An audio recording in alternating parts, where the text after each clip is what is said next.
Bom dia pessoal do YouTube, Facebook, Instagram, TikTok, seja por qualquer meio, qualquer plataforma que você esteja assistindo. Se você gosta do meu trabalho, curte, se inscreve, compartilha, sugere, ativa o sininho, critica, elogia, né?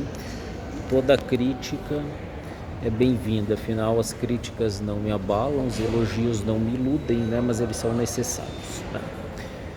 Então, olha só, pessoal, tem um grupo de alunos aí já há algum tempo me pedindo para mim referenciar teoricamente aí os autores aí das três linhas, né? Dos três movimentos aí de análise aí dentro da filosofia política, né? Que seriam as três ideologias, não sei se são bem ideologias ou sistemas de poder ou convicções morais, mas de qualquer forma os alunos me pedem para mim referenciar teoricamente, ou seja, dizer quem são os principais autores de cada linha ideológica entre aspas, né? A gente sabe a diferença entre sistemas de poder, praxis e ideologia, né? Que seria aí referenciar os autores conservadores, liberais e comunistas ou revolucionários, né? Então eu tenho uma lista aqui que eu gostaria de passar para vocês, né? Então vamos começar aí primeiro aí pelos conservadores, né? Bom, o conservadorismo ele também não é uma linha unívoca, ele tem várias diretrizes aí dentro do conservadorismo. Você tem o conservadorismo tradicional, o conservadorismo liberal. Olha só, um conservadorismo liberal seria quase que uma contradição de termos, mas ele existe, né? Para você entender bem os autores conservadores, né, digamos assim, você pode ir no conservadorismo clássico lá da Grécia, né? Sócrates, Platão e Aristóteles, passando pelos medievais São Tomás e Santo Agostinho, que são conservadores no sentido moral religioso, né? Você tem na modernidade Edmund Burke, é um autor fundamental para entender o conservadorismo. Você tem Alex de Tocqueville, né, que é fundamental para você entender o conservadorismo liberal. Então, entre os conservadores, pelo menos aí nós temos que dominar Chesterton, Tolkien, né?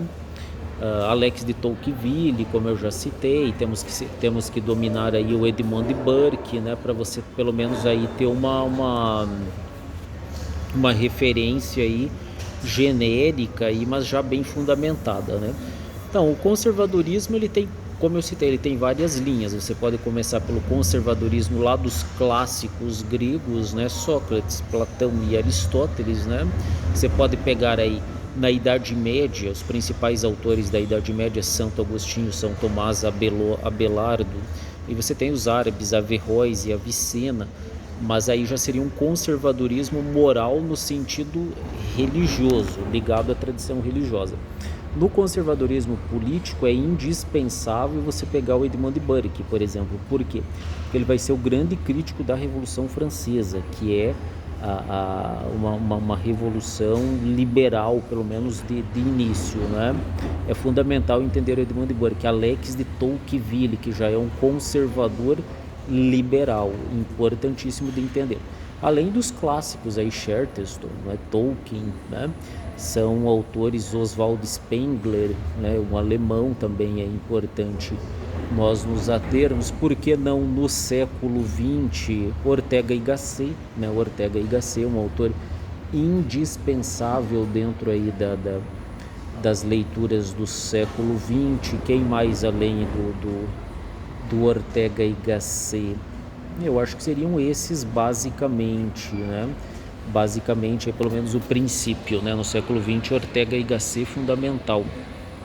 Oswald Spengler, depois Alex de Tocqueville, Chesterton, Edmund Burke, leitura mais do que obrigatória, e os clássicos aí tradicionais, né? Sócrates, Platão, Aristóteles, Santo Agostinho e São Tomás. Então eu citei quantos? 5.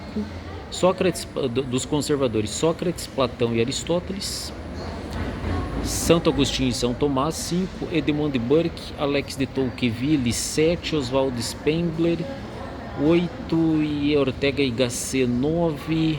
Você tem 9 autores, né? Você vai ter, dentro do cenário nacional, Gustavo Barroso, né? Você vai ter José Melchior, né? José Melchior. Você vai ter o próprio Olavo de Carvalho, você vai ter Pondé, você vai ter o Nelson Rodrigues, né? São autores conservadores. Você vai ter o Pena, agora eu não lembro o primeiro nome dele, o Pena, né? Você vai ter o Gustavo Corsão, né? Gustavo Corsão é um nome interessante também, né? Tá bom? Esses pelo menos é a base aí, tem outros também, mas a base para entender o conservadorismo tem que entender pelo menos esses 10, 12 autores aí do conservadorismo. Indispensavelmente, Raimundo Aron, também esqueci do Raimundo Aron, muito um autor conservador aí de uma envergadura esplendorosa. Raimundo Aron, leitura obrigatória, né? Aí vamos para os liberais. Os liberais, né, que a tendência mais liberal, liberalismo como nós entendemos, né, não só no sentido econômico, político, social e moral, você tem aí a partir da modernidade, né, até da contemporaneidade.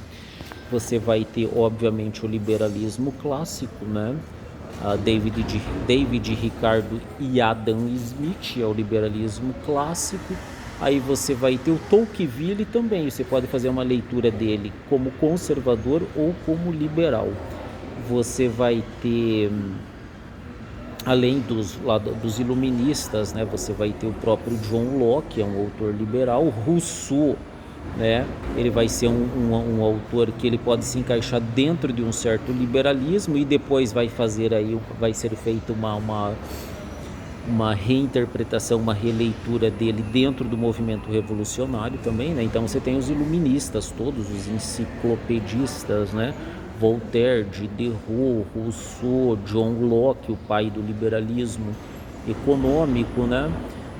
Você vai ter os liberais clássicos, Adam Smith e David Ricardo, e você vai ter a outra leva aqui no século XX, principalmente o Ludwig von Mises, né? Um autor importantíssimo aí para entender o liberalismo, Ludwig von Mises, né? Ludwig von Mises, século XX aí o teórico aí do chamado neoliberalismo, Milton Friedman, né, e tal, né? Esses são os liberais. A lista dos liberais aí talvez seja um pouco menor do que a dos conservadores, né? Então, mas esses são, aqui no Brasil, um pensador liberal, Roberto Campos, por exemplo, né, pode ser colocado aí como um autor liberal, né? E vamos para eles então, para o movimento revolucionário, para os socialistas, né? O socialismo surge no final do século XIX.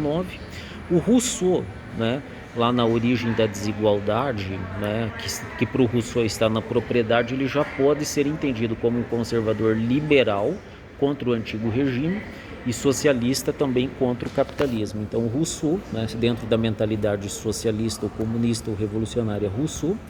Obviamente, Marx e Engels, né, são aí a base do pensamento revolucionário, do pensamento comunista. Aí você vai ter indispensavelmente Antônio Gramsci, que vai ser um grande revisionista do pensamento marxista. Você vai ter, obviamente, os frankfurtianos, né, que farão aí parte daquilo que se chama o tal do marxismo cultural, né? Os frankfurtianos, Erich Fromm, Horkheimer, Adorno, George Lucas, o Herbert Marcuse, né? E por aí vai. Esses autores são indispensáveis para você entender aí, o socialismo, obviamente, né? Para você entender a vertente socialista. Esses que eu citei para vocês são a base, né? Por exemplo, Rousseau, Marx e Engels. Depois, obviamente, você vai ter a Lenin, né? Você vai ter que estudar Lenin, que foi o que levou a teoria marxista para a prática, obviamente, né? Lenin. Você vai ter Antônio Gramsci, né? Figuras sine qua non, sem a qual você não entenderá aí o pensamento revolucionário. E os frankfurtianos, obviamente, em certo sentido, os existencialistas, Sartre, que era um socialista, né? E por aí vai, né? Então, os frankfurtianos, os Erich Fromm, Adorno, Horkheimer, Herbert Marcuse, né? O Erich Fromm, George Lukács, né? São autores indispensáveis aí para você entender a mentalidade aí comunista ou socialista, como queira, né? Então citei pelo menos aí do socialismo aí pelo menos 5, 4, pelo menos 5 ou 6 autores aí indispensáveis, né? Tá bom, pessoal? Então essa é a referência teórica para quem quiser aí discernir, né? Referenciar teoricamente o que é conservadorismo, o que é liberalismo, o que é socialismo, o que é comunismo. Eles não são a mesma coisa. Embora, obviamente, entre socialismo e comunismo há um vínculo, há uma sequência lógica e metodológica, né, entre socialismo e comunismo. Entre conservadorismo e liberalismo há 85% de divergências, mas há uma convergência minoritária de 10 ou 15%, mas ela existe, né?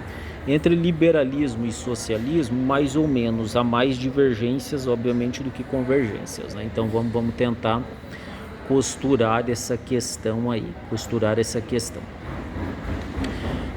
O conservadorismo, obviamente, ele não é homogêneo, porque cada sociedade vai decidir, cada civilização decidiu o que ela vai conservar do passado, quais serão as suas tradições. Então isso vai diferir em gênero, número e grau de época histórica, de sociedade, de civilização, de interpretação, de língua, de religião.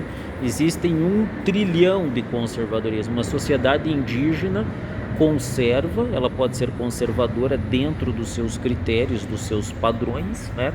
Que pode diferir com outras sociedades tribais que são conservadores, mas com outras configurações, são conservadores, mas com outras configurações, que é diferente de um conservador da era vitoriana do século XIX na Inglaterra, né? Então ele difere muito. Onde que há uma similaridade do conservador com o liberalismo? No aspecto econômico, somente no aspecto econômico. Essa junção aí que eu falei para vocês de 85% de divergência entre conservadorismo e liberalismo, ele tem 15%, 10% de convergência, 10%, que é ali a partir da contemporaneidade, quando os conservadores franceses que queriam mais Estado para manter o seu status quo, os seus privilégios, e a esquerda levantava mais uma bandeira liberal de diminuir o poder do Estado e, portanto, da aristocracia que dominava o Estado, você vai ter uma inflexão, você vai ter uma inversão no seguinte sentido: os liberais, né, ou melhor, os conservadores, aderiram ao liberalismo no aspecto político. Quanto menos Estado para os conservadores, melhor, né? Porque a gente vai entrar na seara econômica, né? Quanto mais você aumenta o poder do Estado, em tese, mais você diminui do grande capital, dos grandes proprietários, que eram conservadores, obviamente, né? Também. Então há esse ponto de junção. O conservadorismo clássico, tradicional, né, da modernidade, contemporaneidade, ele aceita o liberalismo no que tange ao seu aspecto econômico. Nisso há uma convergência, só nisso. Mas conservadorismo e liberal são antagônicos. O conservador olha para o passado, para as tradições do passado, para aquilo que o ser humano já fez e aprendeu com aquilo, e busca transmitir, obviamente, conservando aquilo que ele aprendeu, aquilo que ele julga os padrões éticos, estéticos, morais e políticos. O liberal, ao contrário, ele dissolve todos os... Por isso que o liberalismo é mais revolucionário do que conservador, e nisso eles têm uma certa convergência, não total e não uma majoritária, minoritária, mas nem por isso desprezível, com a mentalidade revolucionária socialista. Porque o liberal, ele desamarra, ele desata o ser humano, a sociedade, de todos os entraves que a tradição, o folclore, a língua, a identidade, a família, né, aquelas instituições e aqueles valores conservadores poderiam restringir o homem e poderiam restringir o aspecto econômico, né? Mentalidade liberal, ela vai divergir do conservador. Liberal é progressista, laicista. Normalmente laicismo, progressismo, laicismo liberal. Ele está dentro da mentalidade revolucionária. Ah, professor, mas eles brigam com os socialistas. Brigam porque, ao mesmo tempo que o socialismo também ele é liberal nesse sentido tradicional, moral, religioso, ele vai divergir do liberalismo quanto ao papel do Estado, né? O socialismo, os socialistas entendem que o Estado deve ser o grande gestor da sociedade, não apenas nos seus aspectos produtivos materiais, mas também no seu aspecto moral, né? O socialismo, né? Então o socialismo é anticonservador, né? E ele não é totalmente antiliberal, ele aceita o liberalismo, progressismo, laicista liberal para minar o conservadorismo, para derreter o conservadorismo, mas ele diverge quanto ao papel do Estado, quanto ao papel econômico. Essa é a grande birra entre socialistas e liberais. Eles são materialistas, progressistas, laicistas, nisso eles convergem, né? Há mais convergência entre o socialismo e o liberalismo do que entre o conservadorismo e o liberalismo, embora haja certos nós aí interessantes de se analisar, né? O liberalismo está ali no meio, ele é uma vaselina, né? E o comunismo, obviamente, né? O comunismo ele é já aí a superação total das contradições de classe, né? Onde nem mais Estado haveria, o ser humano já teria um grau de autonomia suficiente para eles não depender mais das tradições, dos mitos, das religiões, das identidades, né? Do folclore, né? Da moral religiosa, né? E ele não estaria mais sujeito aí à opressão do capitalismo, né? do burguês que explora o proletário, né? Então, os autores aí que referenciam essas diferentes tendências filosóficas, né, essas ideologias políticas e filosóficas, eu tentei aí referenciar teoricamente para vocês, né, os autores indispensáveis. Não existe, de fato, um conservador que não conheça o pensamento de Edmund Burke, por exemplo, né? É fundamental. Edmund Burke, se fosse resumir dos 10 que eu citei, o principal, Edmund Burke. Dos liberais, o principal autor liberal que você vai ter, eu ainda ficaria talvez com o Rousseau, com o John Locke, né? Talvez ali, né, quem sabe por que não, no campo econômico, Ludwig von Mises, são autores indispensáveis, né, para entender o liberalismo. E do socialismo é óbvio, Marx e Gramsci, né? Marx, né, o socialismo tradicional, né, ortodoxo, e o Gramsci, um revisionista, né? São autores fundamentais aí para você entender. E os frankfurtianos, obviamente, né? Tá bom, pessoal? Valeu!